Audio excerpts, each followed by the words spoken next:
Welcome to How You Livin', a transformative podcast featuring best-selling author, inspirational speaker, and minister, Dr. Rick Rigsby. And now, Dr. Rick.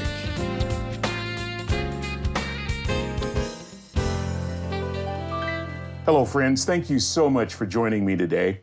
I want to talk to you about momentum, specifically generating forward momentum by eliminating a lot of those enemies to forward progress. Simply defined, momentum, mass in motion, and the velocity generated.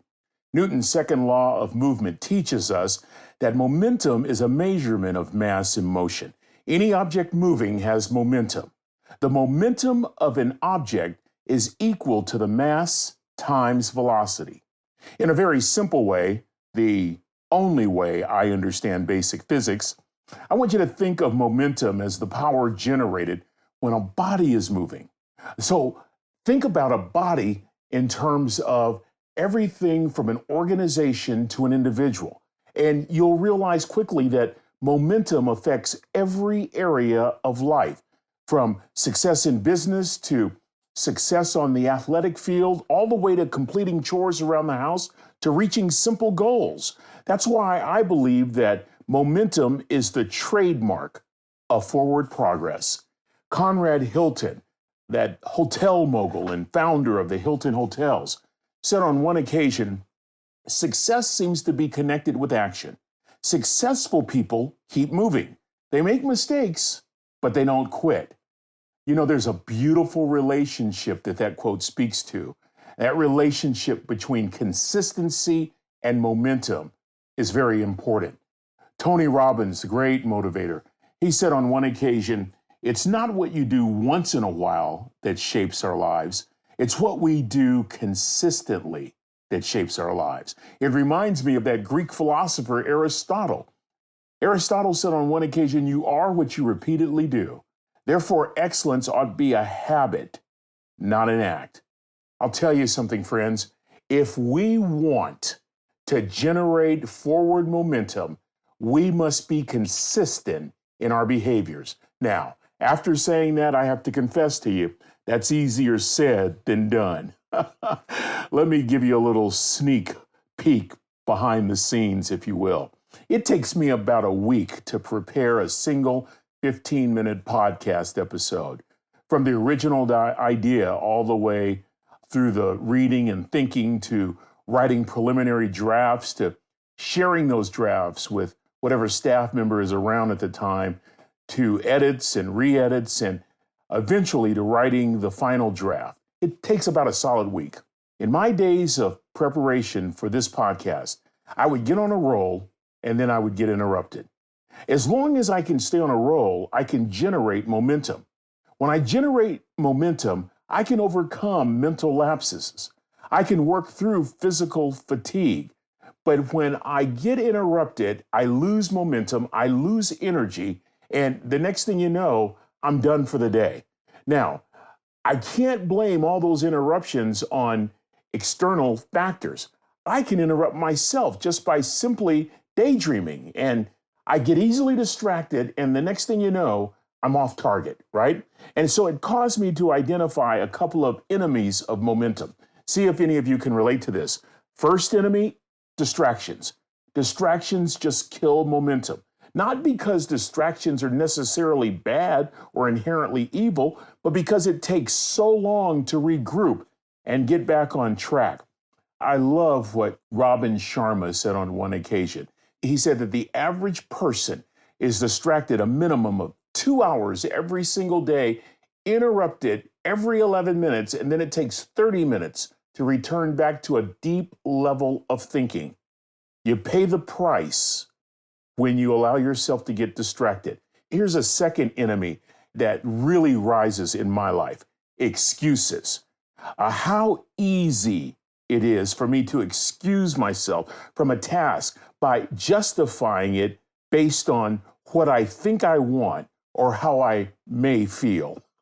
I've experienced both sides in my world, a world of writing books and preparing sermons and speeches and podcasts. I've experienced the exuberance of pushing through a few minutes longer. That feeling of perseverance is simply unparalleled. Also, I've offered excuses to justify a break for a while, often not returning to my task until the next day. Sometimes this is good. Sometimes we need to pull away to get a fresh perspective. But regardless, I have to rebuild that momentum from the previous day. The process is not very efficient. I waste time, I waste energy, and I delay my progress. See, friends, momentum is critical to everything we do. Michael McQueen is a fantastic business consultant, and he speaks about how we can generate momentum. What I love about McQueen's approach is that you can apply his methods to any endeavor, from developing better habits to competitive sports. By the way, friends, I invite all of you to watch his 10-minute video blog titled The 8 Enemies of Momentum in Direct Selling. For the sake of time, let me highlight just a couple. He says one of the enemies of momentum, now remember, he's relating this to direct selling, but you can apply this to any aspect of life. He says one of the enemies is complexity, overcomplicating the business or the issue or the activity. And so the key is, how do we keep something simplistic without becoming simple? Conversely, McQueen argues that it's simplicity that drives momentum. I like that. A second enemy that McQueen suggests is success. Yep, you heard me right. He said that success breeds complacency, even arrogance. The antidote: hunger and humility. Isn't that interesting? You see, this is what drives momentum, according to McQueen. When we're humble, he says humility creates this mindset that we always have more to learn. Hunger creates this mindset that suggests that there is always room to grow. And let me just give you one last enemy that McQueen suggests: friction. It says friction in an organization, friction in a family. Friction will always slow things down. It's the stuff that causes confusion and frustration. And the antidote against friction: empathy, putting yourself in someone else's shoes. Friends, please try to check out The 8 Enemies of Momentum in Direct Selling by Michael McQueen. It's got some great tools for us to practice. This notion of pushing through for a few minutes, this feeling of accomplishing, all the result of making a choice to stay at task. I love that aspect when it comes to forward progress. I'll tell you, I just really can't speak highly enough about how critical momentum is to everything we do. I was privileged to serve legendary college football coach R.C. Slocum at Texas A&M University. I began as his chaplain, and then he created a position for me called Life Skills Coordinator. I was actually a life skills coach, and he hired me because he convinced me that his legacy would not be based on his winning percentage. No, his legacy would be based on how his players turned out in life. He said, "Rick, I've got coaches for my running backs and quarterbacks and linemen and receivers.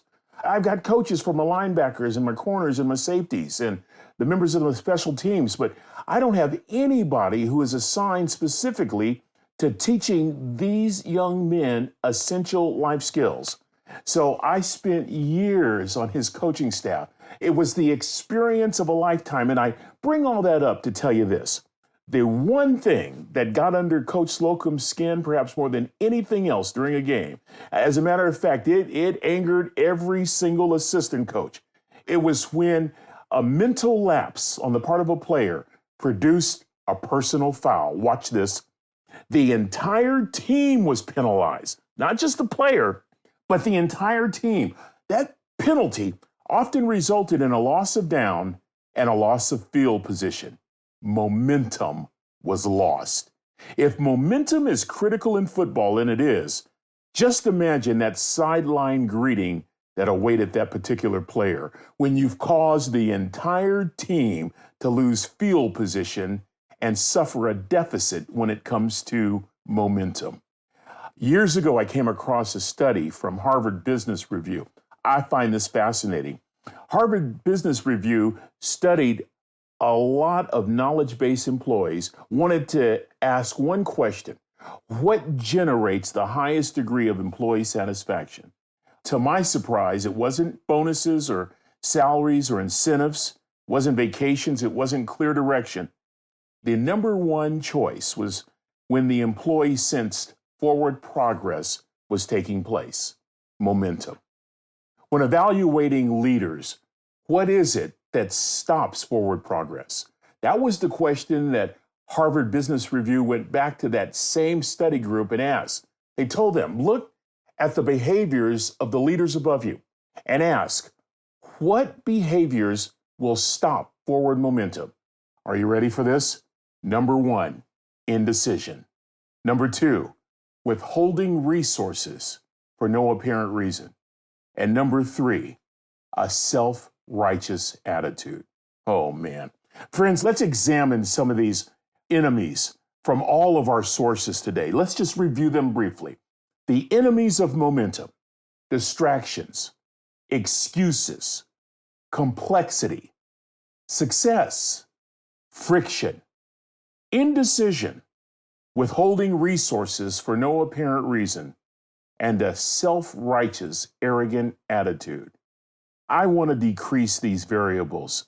And if you, like me, feel overwhelmed by where do I begin, just start with one. Just focus on one. I'm currently working on minimizing distractions. Trust me, it is a full-time job. It's a challenge, and as I said earlier, not just from external interruptions, but distractions that I create. I can be my worst enemy. I can be writing and working on a chapter. Going strong, 45, 50 minutes without a break. All of a sudden, I discover this insatiable desire to check my emails, which leads to checking my Instagram, which leads to checking LinkedIn, which leads to me wanting to write a message, which leads to me examining some of my favorite websites like Overstock.com or the NFL apparel shop. Now I gotta get to Amazon Prime because there's something I have to have by tonight. Do you get it? Can anybody relate? I've heard it said that it takes a leader to create the momentum, a vision to direct the momentum, massive action to build the momentum, and discipline to sustain the momentum. When I lose energy, when I lose focus, I lose momentum. The key is developing the kind of discipline that will lead to the kind of consistency needed to sustain forward progress. That's why I really like this very nice, gentle reminder from American actress Peg Wood, who said on one occasion, "Commitment is the igniter of momentum." Think on these things for a few days, friends, and I hope and trust you'll be so encouraged to stay committed, to stay the course, to grow your discipline, to grow your consistency. Every day, you're experiencing great forward progress.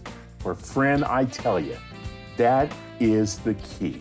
It's called momentum. That's going to do it for this episode. Until we meet again, this is Dr. Rick, asking the most important question I can ask. How you living? Are you ready to make an impact in your world right now? Do you want to stop existing and start living your best life right now?